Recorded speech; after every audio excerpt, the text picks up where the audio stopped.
EC অফিসে ওরা গেছিল একটা প্রতিবাদ নিয়ে, তার বিরুদ্ধেও দিল্লি হাইকোর্টে একটা কেস করা হয়েছে।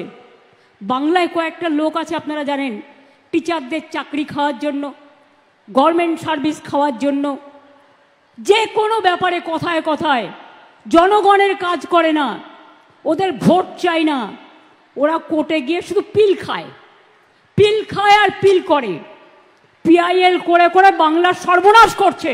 এর জন্য কোর্ট দায়ী নয়, দায়ী যারা যারা মুখে কথা বলে বড় বড়, যারা কোনোদিন কিছু মানুষের জন্য করে না। আমরা চাকরি দেব আর ওরা চাকরি খাবে।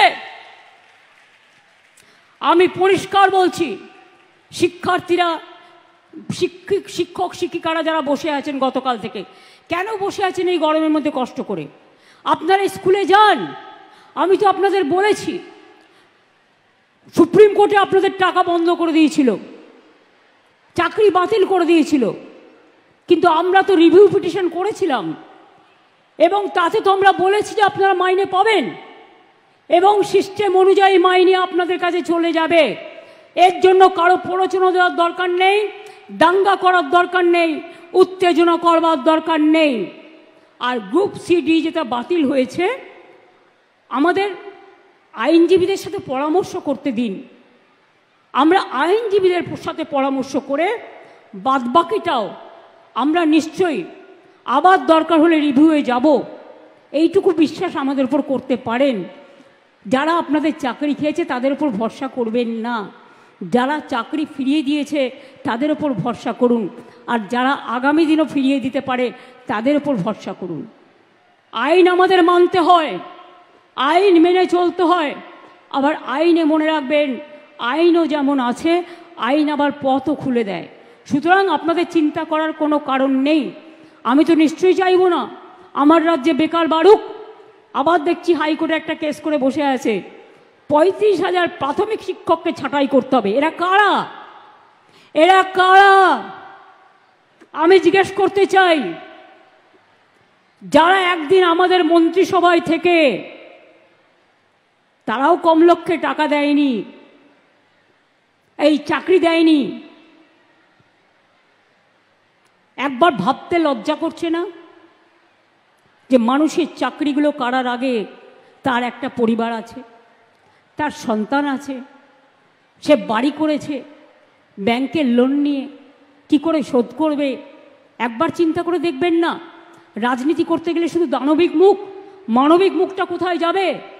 মানবিক মুখের আজকে সবচেয়ে বেশি প্রয়োজন। আর শিক্ষক শিক্ষিকারা আমি বলি, আপনারা নিশ্চিন্তে স্কুলে গিয়ে ক্লাস করুন, আপনাদের মাইনে নিয়ে ভাবতে হবে না। আইনের মধ্যে থেকেই রাজ্য সরকার আপনাদের কাজ করে দেবে।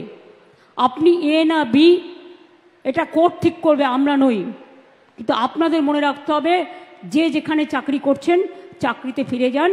টাকা কিন্তু ওই যারা আপনাদের ওস্কাচ্ছে তারা দেবে না, মাইনে কিন্তু গভর্নমেন্ট দেবে। আমি গতকাল সন্ধ্যে থেকে কমপক্ষে 10 বার ফোনে কথা বলেছি।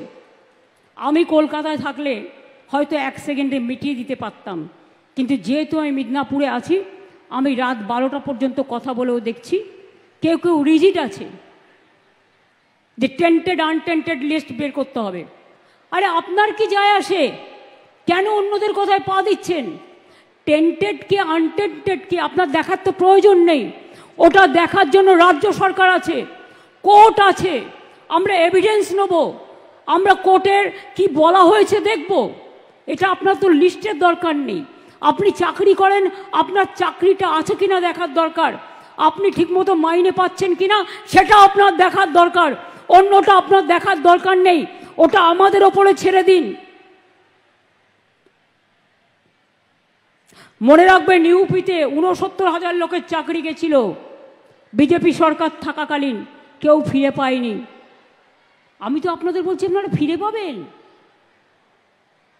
আমরাই তো আপনাদের কোর্টে গিয়ে আপনাদের হয়ে ফাইট করে অ্যালাউ করেছি। ত্রিপুরায় 10,000 লোকের চাকরি চলে গিয়েছিল, কোর্ট বাতিল করে দিয়েছিল। বিজেপি সরকার বলেছিল ক্ষমতায় এসে ফিরিয়ে দেবে। আজ পর্যন্ত 7 বছর হয়ে গেল, ফেরায় তো নি। উপরন্তু তাদের মাথায় লাঠি মারা হয়েছে। আমাদের সরকার কিন্তু তা নয়। মনে রাখবেন, একটা দাঙ্গা হয়েছে দুঃখজনক, আমরা কেউ দাঙ্গা চাই না। দুটো ওয়ার্ডে, ধুলিয়ানে দুটো ওয়ার্ডে হয়েছে, সেটাও বহিরাগতরা কিছু লোককে স্থানীয় সাথে নিয়ে কিভাবে করেছে সে চক্রান্ত ফাঁস আমরা করে দেব। কিন্তু মারা গেছেন যারা, তাদের পরিবারকে আমি কথা দিয়েছি 10 লাখ টাকা করে দেব। তাদের বাচ্চাদের পড়াশুনোর দায়িত্ব আমাদের এমপিরা বলে এসছে, দরকার হলে গভর্নমেন্টও নিতে পারে। তাদের বাড়ি যাদের ভেঙে গেছে, বাংলার বাড়ি হবে। দোকানদারদের ক্ষতি হয়েছে সেটা আমরা সার্ভে করছি। আমি মে মাসের ফার্স্ট উইকে যাব, আমি তখন গিয়ে বাদবাকিটা দেখে করে দিয়ে আসব। এইটুকু ভরসা আপনারা করতে পারেন, এইটুকু আপনারা নিশ্চিন্ত থাকতে পারেন। কি হলো, জল খাবে?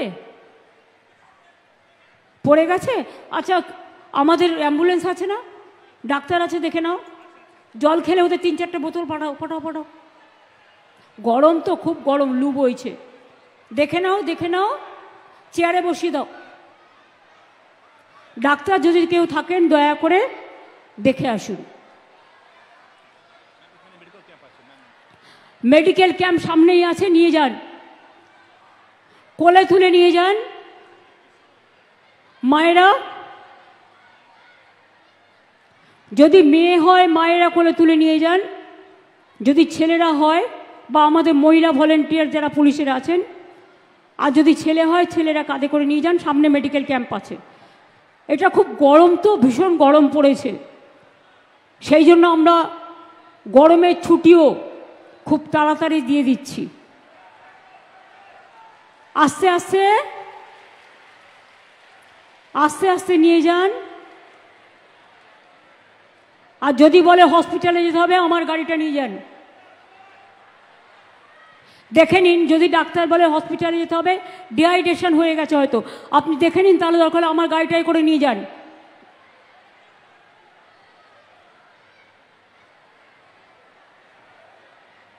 আস্তে, অত গরমের মধ্যে ভিড় করবেন না, আস্তে করে বের করুন।